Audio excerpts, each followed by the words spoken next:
일단은 오늘은 이제 그 설명의 그 포인트가 어디냐면, 저희가 이제 대치동에서 지금 이제 고등부에서 설명해야 하는 거, 뭐 중등부에서 설명해야 하는 거, 또 이제 의대 관련해서 요새 설명회들이 많다 보니까, 이런저런 얘기들이 많이 들려요. 근데 일단은 올해 지금 이제 고등부 설명회 가보신 어머님들은 아시겠지만, 특목고 애들 중에서 영재고 애들은, 네, 연대에 거의 붙었더라고요. 다. 왜 그러냐면, 근데 또, 이제 어디죠? 외대, 부고나 이런 데는 또 다 떨어졌죠. 네, 그래서 이 양상이 뭐냐면, 연대는 기본적으로 학습의 심화 정도가 좋은 애들을 뽑는다가 원칙이 돼버렸어요. 연대는. 네, 그게 원칙이 바뀌지 않고, 그러니까 지금 여기 강남권에서도 자사고 중에, 아니면 일반고 중에 학습의 심화 커리큘럼이 있는 학교들은 연대, 의대나 이런 데 진학할 수 있는, 이제, 포인트가 생긴 거고요. 서울대 같은 경우에는 이제 학습에 대한 난이도나 이런 것들이 이제 평준화되어 있기 때문에 일단 기본적으로 학생의 인성이나 비교과에 대한 부분에 많이 의지를 해서 학생들을 선발한 것 같습니다. 그래서 어머님들께서 오늘 좀 들어보시고 일단은 돌아다니는 얘기나 이런 것들을 좀 잘 정리를 좀 해봤어요. 그래서 그런 부분들에 대한 거 설명 잘 들으시고 나서 오늘 저희 뒤에 이제 또 선생님들 이야기를 좀 들어주시면 되겠습니다. 오늘 저희가 또 이제 겨울이다 보니까 크리스마스 이벤트처럼 또 새로운 선생님이 한 분 오셨는데요. 진짜 대단한 분이 오셨습니다. 자, 그러면 이제 시간이 됐기 때문에 오늘 설명회를 진행하도록 하겠습니다. 올해 고교학점제 준비하는 초중등 학부모 설명회를 일부 진행할 전진홍 선생님입니다. 반갑습니다. 네. 일단은 오늘 그 설명회는 지금 아까 말씀드렸던 것처럼 이 설명회 왜 하는지에 대한 부분부터 좀 말씀을 드려야 할 것 같은데 저는 제가 고교학점제가 진행이 되는 이 과정 속에서 가장 중요한 포인트가 뭔가 근데 우리는 이제 학부모님도 그렇지만 학원에 있는 사람들도 대부분들 이제 프로그램에 대한 부분들만 자꾸 생각을 해요. 근데 원칙적으로 고교학점제는 고교 컨텐츠를 확인해야 된답니다. 근데 고교 컨텐츠에 대한 부분은 확인 안 하고 말씀드렸더니 좀 재밌는 상황이 벌어졌어요. 고교 컨텐츠가 학원에 있는 컨텐츠인 줄 아시고 부모님들께서 학원에 가서 상담을 받으시려고 하는 경우들이 많이 있더라고요. 근데 그게 아니라 학교에서 운영하는 커리큘럼에 대한 부분들이 어떻게 우리가 구성이 되어지고 앞으로 정시에 대한 대비에 있어서 어떤 변화를 갖다가 우리 줄지 그 부분들에 대한 것들을 어머님들께서 익히셔야 된다는 겁니다. 특히 나중에 이 부분에서 내 아이가 갈 고등학교에 그 이제 변화되어지는 과정이 눈에 들어와 있지 않으면 실제로 어머님들 대비하는 부분에 있어서 이 양상이 완전 달라질 수 있어요. 왜 그러냐면 공통과학을 갖다 1년 동안 하는 학교도 있지만 공통과학에 대한 부분들을 이렇게 짧게 해주고 물리원을 1학년을 내려서 수업하는 학교들도 있어요. 그렇기 때문에 물리원에 대한 준비 전혀 안 하고 있다가 나중에 아이가 맞닥뜨리게 되면 당연히 내신 안 나오겠죠. 그렇기 때문에 더군다나 물리원, 공통과학 얘네들은 다 상대평가 과목입니다. 그렇기 때문에 부모님들께서 하실 때 그 상대평가 과목이나 절대평가 과목에 대한 부분들에 대해서 어떤 시점에 몇 단위로 적용이 가능한지 그 부분에 대한 거에 이 드라이브를 어떻게 줘야 될지 그거를 아시려면 변화되어지는 학교의 컨텐츠에 집중하셔야 됩니다. 만약에 단대 보내겠다, 아니면 우리가 중대 보고 보내겠다, 아니면 휘문에 보내겠다, 이게 원칙적으로 서 있지 않으면 이제는 앞으로 대비하기가 좀 매우 힘들지 않을까 그렇게 생각이 됩니다. 자, 그리고 고교학점제는 일단 우리가 되면서 학교가 어떤 변화를 갖다 하게 되는지 딱 5가지로 압축을 시키면요.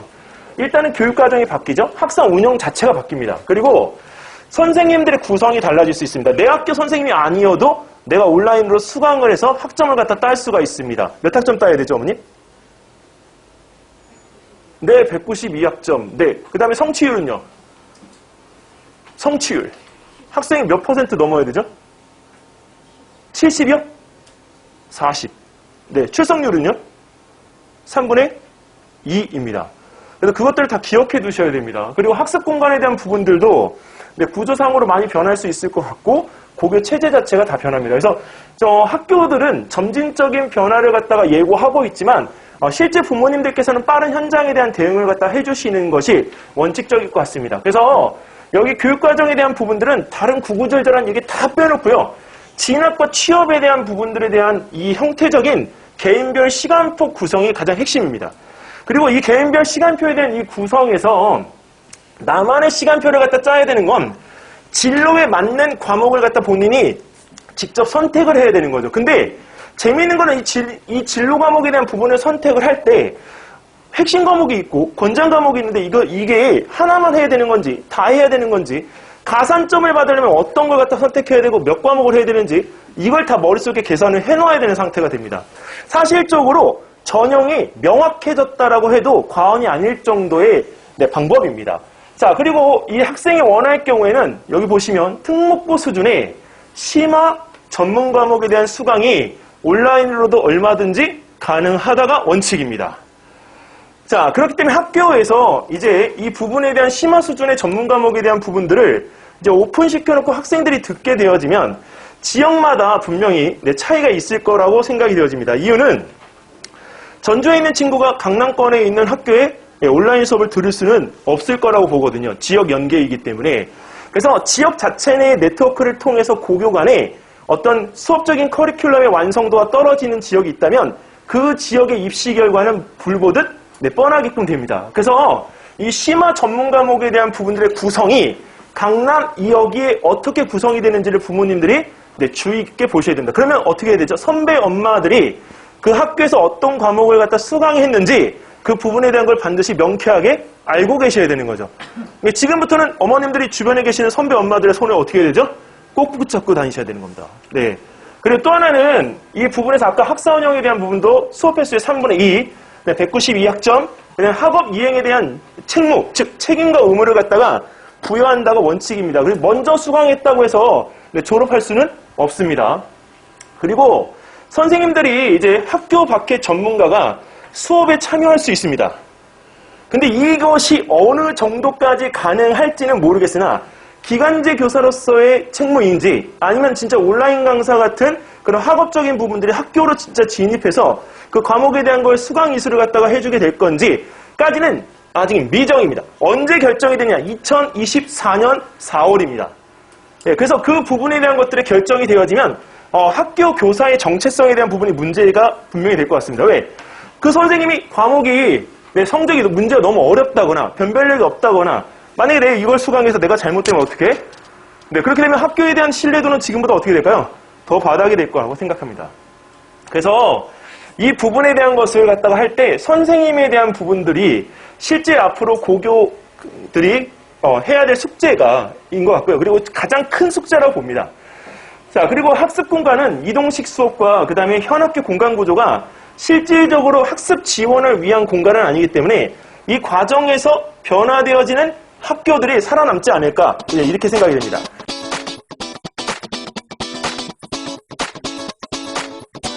자, 그러면 핵심 과목, 권장 과목에 대한 부분이 무엇인지 이 부분에 대한 것들을 갖다가 이제 저희가 한번 알아봐야 되는데 어머님, 핵심 과목이 뭐예요? 왜 고개를 숙이세요? 네, 네. 자, 앉으시고 나서 네. 핵심 과목이 뭘까요? 이수 시간이 많은 과목. 이수 시간이 많은 과목? 아, 그럼 권장 과목은요? 아, 어머니 권장 과목이 뭐예요? 그냥 이렇게 권하는 과목? 근데 왜 권하죠? 어머니 그렇게 빤히 쳐다보시면 안 돼요, 어머님. 어머니 권장 과목 왜 이렇게 심각하세요, 오늘? 심각하지 않아도 돼요, 어머님. 네? 그러니까 권장 과목. 권장하는 왜 권장해요, 어머님? 어떤 특정 전공을 네. 배우기 위해서는 이 과목 정도는 선행으로 아, 그럼 필수겠네요? 네. 네, 그런가가 네, 정답입니다. 전장 과목은 가산점 과목입니다. 명확하게. 네.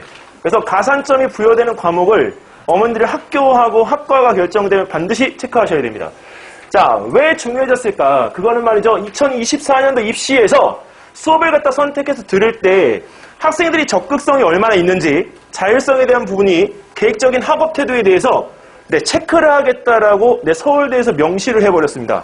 그렇기 때문에 이제 수업 공부를 엄청 열심히 하는데요. 자기 주도적 능력이 부족해서 수업에 대한 계획을 갖다 세울 수 없는 아이가 서울대 입시에 대한 부분을 갖다가 지원을 했을 때 떨어질 수 있는 확률은 높다입니다. 그러면 어머님, 아이들이 지금부터 뭘 쓰기 시작해야 돼요? 플래너를 쓰기 시작해야 되죠. 네, 그러면 이제 플래너 쓰는 학원들은 굉장히 붐비겠네요.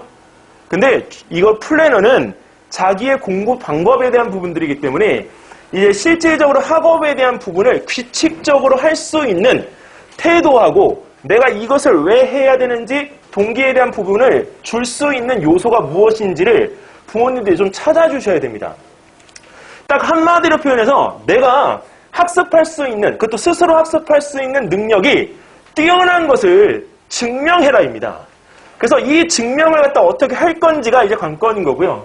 그리고 이제 2024년도 입시에서 비교과 반영에 대한 부분이 없어지는 건 아니지만 축소를 하겠다라고 이야기했고, 네, 내신에 대한 부분들도 100%, 80% 2단계에서 줄이겠다고 얘기했고, 제일 중요한 거 세특입니다. 그리고 또 하나 중요한 거 교과 활동에 대한 평가를 네, 강화하겠다라고 했습니다. 그래서 상향하는데 그 조치에 따라서 20%까지 최대 네, 상향 조치가 되어집니다. 자, 그러면 어머님 교과 활동에 대한 부분은 이게 비교과하고 다를까요? 똑같습니다. 근데 이 교과 활동에 대한 부분들이 비교과 활동하고 다른 점이 딱 하나 있다면 학교에서 직접적으로 그것을 수행평가로 이행해야 됩니다. 그러니까 학생들이 먼저 그 부분들에 대한 것들을 준비해놨다가 나중에 학교에 가서 본인들이 주어진 시간 안에 시험을 보듯이 그걸 행해줘야 됩니다. 숙제를 갖다가 해야 되는 걸 학교에서 직접 네, 평가하겠다는 거죠. 근데 암기 가지고는 안 돼요. 네, 이거는 왜 암기 가지고 안 되냐면 이해해야 돼요. 그래서 실질적으로 교과 활동에 대한 부분들은 언제 형성되어지는 것이 가장 중요하냐면 초등학교 4학년부터 네, 중학교 1, 2학년까지 어느 정도 본인의 이 체득을 한 상태에서 고등학교 진학을 하는 것이 가장 핵심이지 않을까 생각이 됩니다. 저는 제가 오랫동안 여기 아이들 지도하면서 영재원을 많이 해왔잖아요. 근데 그 영재원 출신자 아이들이 단 1년 다니는 아이들 빼놓고요, 어머님. 1년 다니는 친구들은 왜 평가 요소가 한정적입니다. 근데 보통 2, 3년에 4년차 다니는 아이들은요, 이거를 가르칠 필요가 없어요. 왜?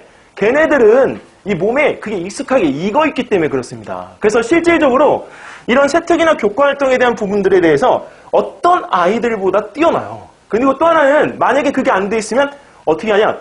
교대 과학 활동지를 시켜보면 됩니다. 네, 왜 그러냐면 그거에 대해서 우리가 어머님 시켜보잖아요. 활동지를 직접적으로 본인이 할 수 있는 정도면 교과 활동 평가 별로 어렵지 않게 준비할 수 있습니다. 자, 근데 이 핵심 과목, 권장 과목이 참 뭔지, 참 이 부분에서 핵심 과목은 핵심 권장 과목입니다. 정확한 명칭이. 근데 여기서 우리가 해당 모집하는 학과에서 필수적으로 우리가 꼭 권하는 과목. 그래서 이 필수적으로 내가 해야 될 과목입니다. 한 과목일 수도 있고요. 두 과목일 수도 있습니다. 근데 권장 과목은 필수는 아닌데 가산점에 대한 기대를 갖다가 할 수가 있어요. 서울대는 지금 여기서 우리가 2과목 선택할 때 3점 부여받잖아요. 다른 학교들은 여기서 우리가 5%, 10%까지의 생기부에 대한 가산점을 갖다 부여받습니다. 그 점수가 엄청 큰 거예요, 어머니. 왜? 1점 미만으로도 점수가 다 갈려버리기 때문에. 그래서 이런 권장 과목은 안 할 수는 없어요. 근데 문제는 권장 과목에 대한 부분이요, 어머님. 이게 2과목일 수도 있고 3과목일 수도 있어요. 그래서 몇 과목에까지 우리가 가산점을 부여해줄 수 있지 그걸 계산해야 돼요, 이제. 그럼 어머님들 취합해야 되는 예는 뭐죠? 가산점 부여가 되어진 사례에 대한 것을 내 아이가 갈 학교의 학과에 맞춰서 네, 취합해야 되는 거예요. 그 요소들을, 사례를.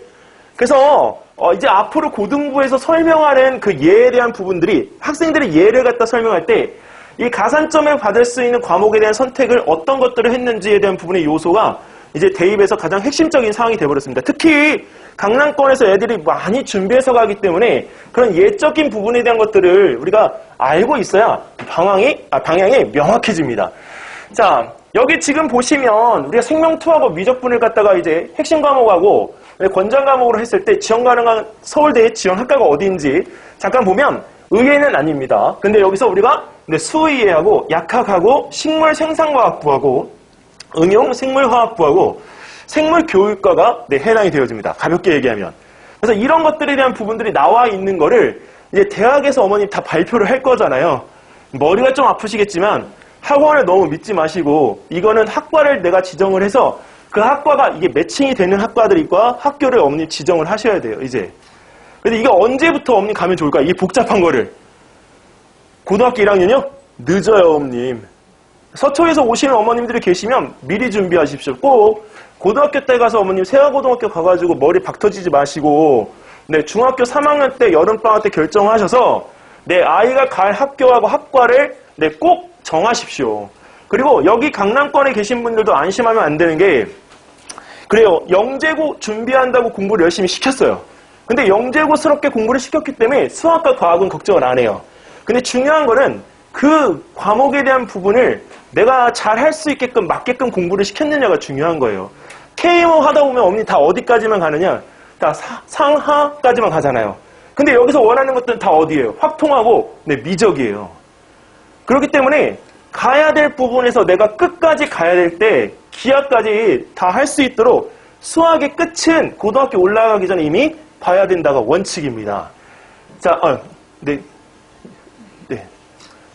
자, 그리고 여기 있는 이 부분은 나중에 뒤에 오현 선생님께서 따로 이야기해 주실 거기 때문에 이건 따로 이야기 안 하겠습니다. 자, 그리고 여기서 어머님, 이제 고1이, 희망학과에 대한 빠른 결정도 중요하지만, 이제 겨울방학, 고1 올라가기 전에 겨울방학에 집중학습하는 학원의 윈터스쿨 어머니 꼭 이용하십시오. 이거는 왜 그러냐면, 이제 어느 학교에 갈 때 학교별로 윈터스쿨이 생길 수가 있어요, 이제. 왜 윈터스쿨이 중요해지냐면 그 특정 학교에 윈터스쿨에 들어가는 부분들이 내 아이가 갈 대학교의 수준과 학과를 결정할 수가 있기 때문입니다. 그래서 윈터스쿨은 실질적으로 여기서 많은 학원들을 운영하고 있지만 윈터스쿨의 프로그램은 다양하지 못해요. 왜? 그 조합은 누가 하죠? 어머님들이 하시잖아요. 그러니까 그 윈터스쿨의 조합을 어떻게 할 건지를 중학교 3학년 겨울방학 때 어머니 꼭 진행하셔야 된다는 겁니다. 우리 지금 여기 중학교 1학년하고 중학교 2학년 학부모님들도 계시기 때문에 곧이에요, 곧. 근데 그 곧 닥칠 그 윈터스쿨에 대한 부분들을 한번 지금 올해 깔리는 프로그램으로 조합을 직접 연습해 보세요. 그러면 어머님들이 내 아이가 부족한 과목에 대한 부분들을 이때 해결할 수 있어요. 자, 그리고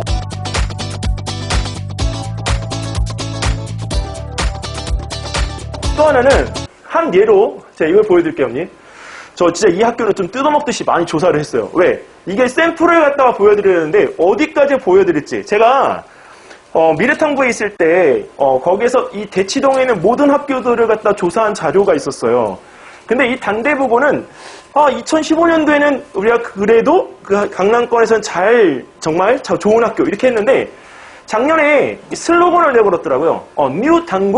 뉴 단대부고입니다.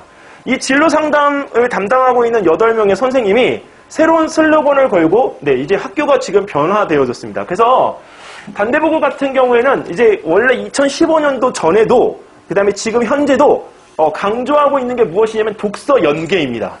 근데 이 독서 연계가 이번에 딱 맞아 떨어졌죠. 국어에서. 네, 그래서 이번에 단대부고 실적이 저는 기대가 됩니다. 네, 근데 이 독서 연계가 왜 중요했느냐? 이 독서 연계 교육을 갖다 하는데요. 과목별 세특에다 넣어줘요. 네, 그리고 또 하나는 융합 수업에 우리가 개인별 세특에 넣어요.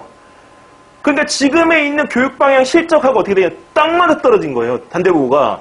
자, 그리고 이 부분에서 2015년도에 이제 실제 교내 약 한 40개, 근데 정확하게는 43개입니다. 네, 40여 개 대회를 갖다 운영하고, 창체 동아리 59개, 자율 동아리 36개를 갖다 운영했었던 학교예요. 근데 이 학교가 그때도 말이 많았던 게 뭐냐면 기간제 교사의 비율이 40%입니다. 네, 근데 이 부분에서 그래도 버리지 않았던 건 인문사회 중심의 교육과 그다음에 과학에 대한 부분들의 대회들을 이슈화시켜서 실제 교내 수상 실적에 대한 부분들도 이걸 통해서 학생들에게 제공을 합니다. 근데 2015년이 아니라 2021년 현재 단대부고는 코로나 상황 속에서도 온라인 시스템 대응이 강남권에서 제일 빨랐던 걸로 저는 알고 있습니다. 자, 근데 8명의 진로 진학 상담부 선생님들이 드림팀을 갖다가 우리 구성해서 교과 독서 연계 수업에 대한 부분과 예체능 교육을 갖다 강화시켰습니다. 교장 선생님이 이제 실질적인 부분의 지도, 오더이기도 하지만 실제 그걸 갖다가 행하는 고등부 선생님들은 또 힘들거든요. 근데 그거를 의지를 가지고 했다는 게 굉장히 중요한 거예요. 여기 있는 이 부분에서 입시 결과 잠깐 살짝 엿보면 이 정원이 많이 줄기는 했는데 347명, 그러니까 2020년도보다 약 30명 정도가 줄은 상황입니다. 근데 서울대 합격자 19명 중에 재학생 14명이고요. 2020년도에 서울대, 연대, 고려대의 수시 정시 결과입니다. 근데 2020년도를 보나 2021년도를 보나 이 학교의 특징은 뭐냐면 수시로 가는 학교가 아니에요. 여기는 명확하게 정시 위주의 학교입니다. 근데 그 정시 위주에 대한 학교에서 결과치가 어떻게 됐죠, 언니? 네, 2배 가까이 뛰었죠? 이거 왜 2배 가까이 뛰었을까요? 대비를 미리 했기 때문에 그래요. 네, 근데 이 부분에서 여기 수치가 올라간 사례인데 오히려 의치하는 이 수시에 대한 부분의 비율에서 정시가 줄고 수시가 더 늘었습니다. 자, 이거를 알려드릴게요, 어머님. 단대부고가 강점일 수밖에 없었던 딱 4가지 요소. 뭐냐면 단대부고만의 상담 프로그램이 완성이 돼서 체계성을 확립했습니다. 네, 이거 굉장히 중요한 겁니다. 왜? 단대부고에 진학하는 애들은 다 비슷비슷할 거 아니에요. 근데 걔네들을 위한 이 상담 프로그램을 완성시켰다라고 하는 건 그 학생들이 수준에 대한 것, 그 지도 커리큘럼에 맞춰서 학생들 진학할 수 있는 학교들을 나열할 수 있는 정도의 실력을 가지고 있다는 겁니다. 그러면 어머님들이 대치동에 나와서 상담을 갖다가 직접 하는 진로 상담사들 있잖아요. 그럼 컨설팅 하시는 분들한테 직접적으로 컨설팅을 안 받아도 이 부분에 대한 게 뭐죠? 가능하다는 거예요. 학교 선생님들만으로. 왜? 이 선생님들이 외부 전문가하고 같이 이제 실질적으로 해서 계속적인 연수를 받습니다. 선생님들 자체가. 그리고 교과별 심층 면접에 대한 부분들을 본인이 하지 않았어요. 외부로 인사들을 불러서 진행을 합니다. 이거 굉장히 중요합니다. 왜? 학교 선생님들은 아이들을 너무 잘 알고 있기 때문에 거기 있는 부분에서 정확한 평가 결과를 내리기가 힘들어요. 그래서 외부에 있는 선생님들을 갖다가 초빙을 해서 실제 학생들에 대한 평가를 진행하도록 한 것이 가장 중요하지 않았나. 그리고 줌으로 너무나도 친절하게 347명을 1대1로 면접 컨설팅을 해준 게 최고예요. 쉬울까요, 어머니? 347명이면요. 선생님들이 다 하려고 해도 못해요. 이번에 대단했던 이유입니다. 모든 학교가 다 그렇게 했을까요? 아니에요, 어머님. 진짜 안 그래요. 그리고 여기서 더 중요한 건요. 애들이 가고 싶은 학교에 전공 교수님들 있잖아요. 1대1 멘토링을 해줄 수 있는 프로그램을 집어넣은 게 가장 효과적이었습니다. 자, 그리고 진로지도 활동에 대한 부분들은 세계로 특강하고 전공 탐색의 날을 갖다가 30개 전공 요소를 잡아서 여름방학 전에 아이들이 할 수 있도록 했고요. 그 다음에 이제 온라인 전공 체험이나 아니면 EBS 온라인 진로 클래스에 대한 활용들을 갖다 통해서 학생들이 거기서 너무 촉박하게 숨통 막 쪼여가면서 하지 않도록 많이 배려를 했습니다. 그리고 이제 여기서 이 단대부고 조사를 갖다 하다 보니까 하나가 나왔는데 이거 보통 얘네들 특목고에서 하는 것들인데 20명 소규모 선발해서 이 주제로 해서 학생들이 전문가하고 대면을 했더라고요. 근데 이거는 애들 세특에 기록이 됩니다. 그래서 중요한 거예요. 이번에 의대를 갈 때 어머니 의대 세특 중에 가장 중요한 건 내가 가고 싶은 의대가 있을 거 아니에요. 그 내가 가고 싶은 의대를 어머니 방문을 해야 되잖아요. 근데 코로나 때문에 방문을 할 수가 없어요. 어떻게 해야 되죠? 어떻게 해야 될까요, 어머님? 오늘 앞에 앉으신 게 조금 어머님 좀 안쓰러워요. 어떻게 해야 될까요, 어머님? 어머님, 각 의대, 각 대학의 의대에 인스타가 있잖아요. 연결해 놓으세요. 왜냐면 인스타에 띄어져 있는 그 의대의 연결 프로그램에 온라인으로 그 학교의 의대를 볼 수 있도록 해줍니다. 단 정원에 한계가 있습니다. 그래서 거기에 있는 부분은 신청자에 한해서만 그 프로그램에 참여를 할 수가 있기 때문에 그거에 대한 부분들이 아이의 세특에 적힐 수 있도록 해주세요. 진로 진학 그 상담에 거기에 있는 부분에 이렇게 아름답게 적힐 수 있도록. 왜냐면 보통 의대 가는 친구들이 열심히 공부하고 이런 것들을 하지만 공부할 시간은 있는데 이런 거 활동할 시간은 없어요. 그래서 그런 것들을 할 수 있도록 부모님들이 인스타 연결 버튼 하나만 좀 해주셔도 어렵지 않잖아요. 어디? 연대 어머님 요새 2번 열렸습니다. 그러니까 그런 부분들에 대한 것들을 오픈시켜서 내 아이가 나중에 갈 때 활용할 수 있도록 해주세요. 만약에 의대가 아니면 어머니 어때요? 근데 문제는 거길 가봐야 되잖아요. 그러니까 갈 수 있는 요소들이 코로나가 계속되는 상황이라면 내가 온라인으로 참여할 수 있는 클래스들이 있는지 그걸 확인해 보시는 것도 좋을 것 같습니다. 자, 찾으셨나요? 라는 이 질문에 대해서 왜 제가 왜? 라고 이 문구를 갖다 했냐면 핵심 과목에 대한 설명 드리고 권장 과목에 대한 설명을 갖다 드렸는데 지금 내가 어떻게 해야 될지 그 부분에 대한 핵심을 찾으셨는지 궁금해서 여쭤본 겁니다. 자, 어머님 여기 올해 수능 국어 시험지인데요. 네, 짝수형이나 홀수형이나 전부 다 첫 번째 문제가 독서입니다. 근데 어머님, 이 독서 어디서 하죠? 서울교대에서 이번에 독서 또 내밀었죠. 네. 그 흐름은요, 바뀌지 않습니다. 왜냐면 제일 먼저 바뀌는 단이 어디인지를 갖다 보셔야 돼요. 그래서 국어는 독서가 아닌데 독서에 관계되어진 부분의 방법적인 부분에 대한 것들을 물어보고 있습니다. 자, 그리고 여기는 이 문제 자체가 예전에 한 문제 나왔었지만 지금은 과학적인 지문 문제가 여러 문제 나왔습니다. 그래서 과학적인 이해와 분석, 그 다음에 소양까지 필요로 하는 문제들이 늘고 있다. 그리고 이제는 탐구까지 해야 돼요. 탐구에 대한 토론 능력이 없는 친구가 이 문제를 어떻게 풀어요, 어머님? 특히 과학 탐구 토론 대회에 대한 부분에서 한번 했던 친구들은 이게 쉬워요. 하지만 토론에 대한 경험과 능력이 없는 친구가 이거를 이해할 수 있을까요? 개요소가 뭔지도 모르는데. 그래서 그런 부분적인 경험들이 이걸 갖다가 비추어서 아이들이 문제를 해결할 수 있게끔 국어 시험지를 어머님 전교 1등이 문제를 풀다가 20분 만에 찢어버렸어요, 어머님. 왜? 문제가 너무 그지 같고 어려워서. 근데 그 문제에 대한 부분들이 왜 어려웠냐? 해본 경험이 없으니까 이게 뭔지를 못 알아듣는 거예요. 자, 그리고 이 탐구에 대한 부분의 과정 자체를 갖다 인지하고 있는 아이들은 문제 인식의 과정에서 내가 이걸 어떻게 해야 될지 알기 때문에 이게 쉽다입니다. 자, 여기는 그래프도 뭐 문과나 이런 데 아이들이 할 수는 있겠죠. 근데 중요한 거는 그래프를 많이 다뤄보지 않으면 그래프가 뭘 의미하는지 파악 자체가 아예 안 돼요. 그래서 이런 것들을 빠르게 이해하고 파악할 수 있는 능력적인 부분들이 과학적 소양 능력이 높은 친구들이다 라고 말씀드리고 싶습니다. 자, 이것도 마찬가지죠. UCC 제작해본 친구들이라면 이거 엄청 쉬웠을 거예요. 왜? 콘티 짜는 거기 때문에. 저는 이 콘티 문제가 수능 문제로 나올 줄은 꿈에도 몰랐어요. 근데 이게 몇 학년 때 하는 거냐면 대도초등학교는 5학년 때 해요, 어머님. 네, 근데 이런 콘티 문제가 나오면 그런 거 경험이 있는 애들은 어떻게 하죠? 쉽겠죠? 네, 근데 해보자는 친구들은 이게 뭔가 싶습니다. 그래서 아이들한테 전체적인 부분의 융합적인 내용들을 갖다 원하는 게 이번에 국어 시험이었다고 보시면 될 것 같습니다. 자, 그러면 지금까지 이야기했던 거를 한번 정리해보면요. 자, 여기 단대보고가 이거 내밀은 카드인데요. 어머니, 잠깐 요거 정리할게요. 네, 여기 있어요. 예, 이걸 찍으셔도 돼요. 네, 2021년도 교육과정 변동에서 1학년은 일단 단위수를 갖다 조정했다는 거. 자, 그리고 여기서 이제 추가 편성되어지는 물리원과 한문원 중에 선택을 하도록 한 거. 그리고 물리원을 갖다 2학년이 아닌 1학년으로 편성한 것 자체가 이 학교의 지금 가장 큰 이변입니다.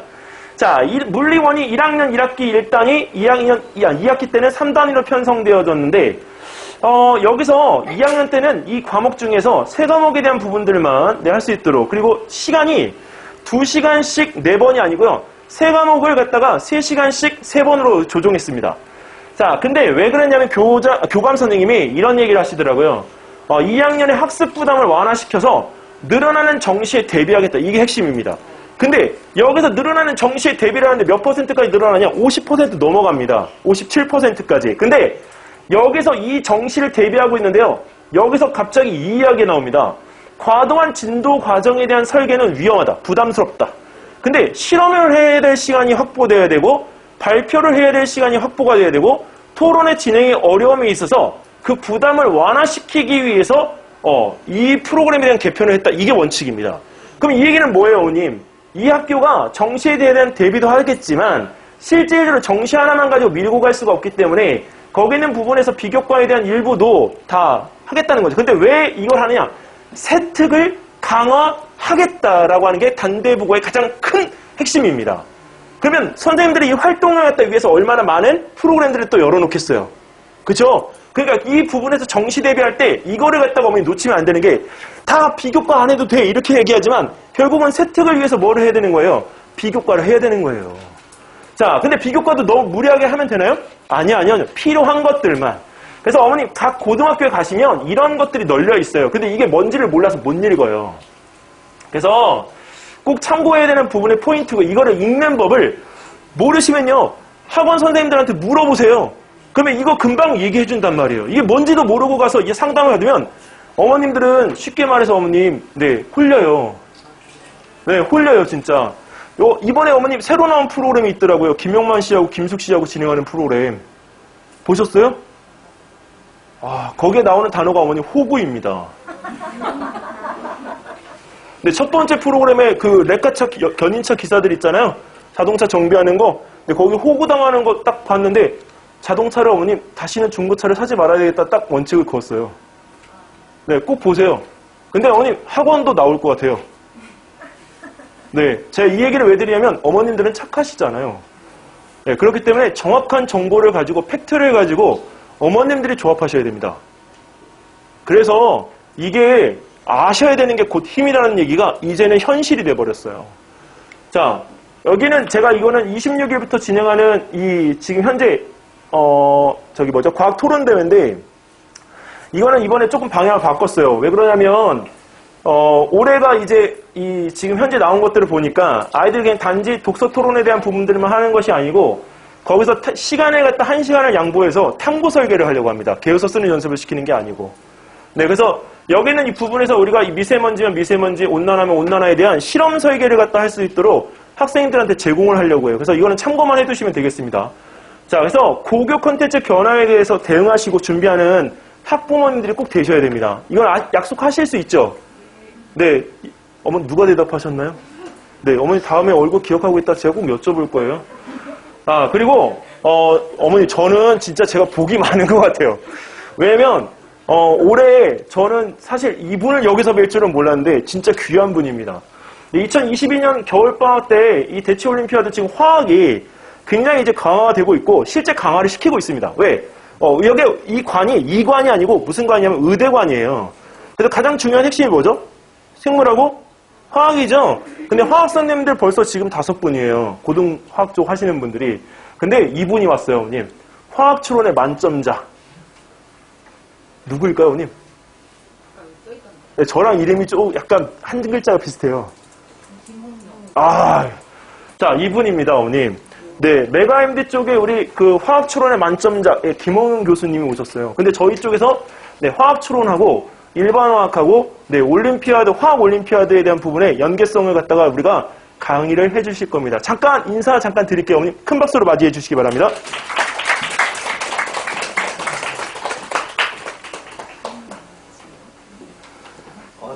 감사합니다.